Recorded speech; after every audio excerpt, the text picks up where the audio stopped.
And so I want us to be in this season in our lives asking where we can start in trying to live free of polarity and really walk in free life.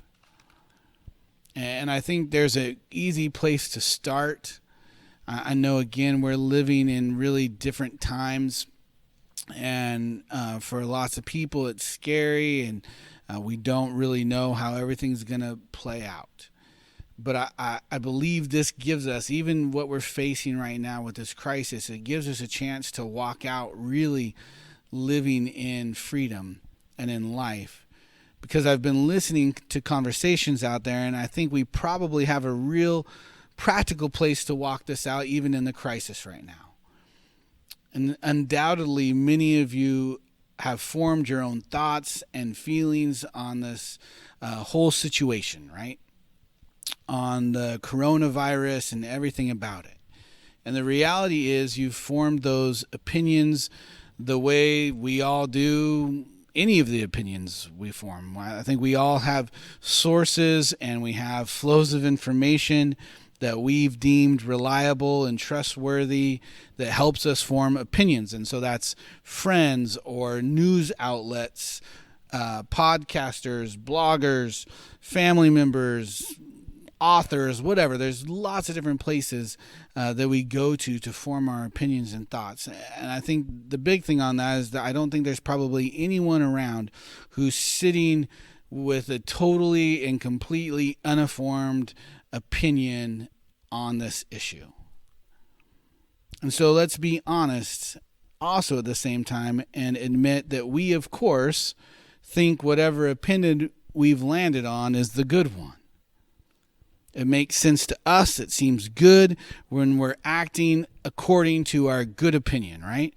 And so there's some of us who are self-quarantining ourselves. There's some of us that are maybe being super vigilant about germs. There's some of us that are maybe to the point of obsessing, learning all we can about everything we can possibly do. And there's probably others of us that are just really not too worried about it. And you're being careful, but you're not obsessing. And that, of course, seems good to you as well. And now here is where it gets fun, and we get to walk out the implications of what we're talking about, because right away there's a temptation for us to take our good opinion and choices we've formed and start making those who have other opinions evil, right? And I know, of course, we would never say that they're evil. We wouldn't use a word like that. We would just say something like careless or stupid or obsessed or too liberal or too conservative or whatever. We've got lots of different names for evil today. We're good at that. Whatever the case is, I think I see that starting to happen where people are looking at anyone who has a different opinion on this issue as being evil. In obvious need probably of our correcting or helping them see the light, because they obviously haven't done the same kind of research that we have. And if they only properly understood what was going on, then they would come to the same conclusion about what was good as we have and agree with us, and everything would change and be wonderful, right? And that's how deep that thing goes on inside of us. And so what I want to challenge us to do in this season with this very real crisis that we're facing is use it as a chance to practice a little polarity-free living.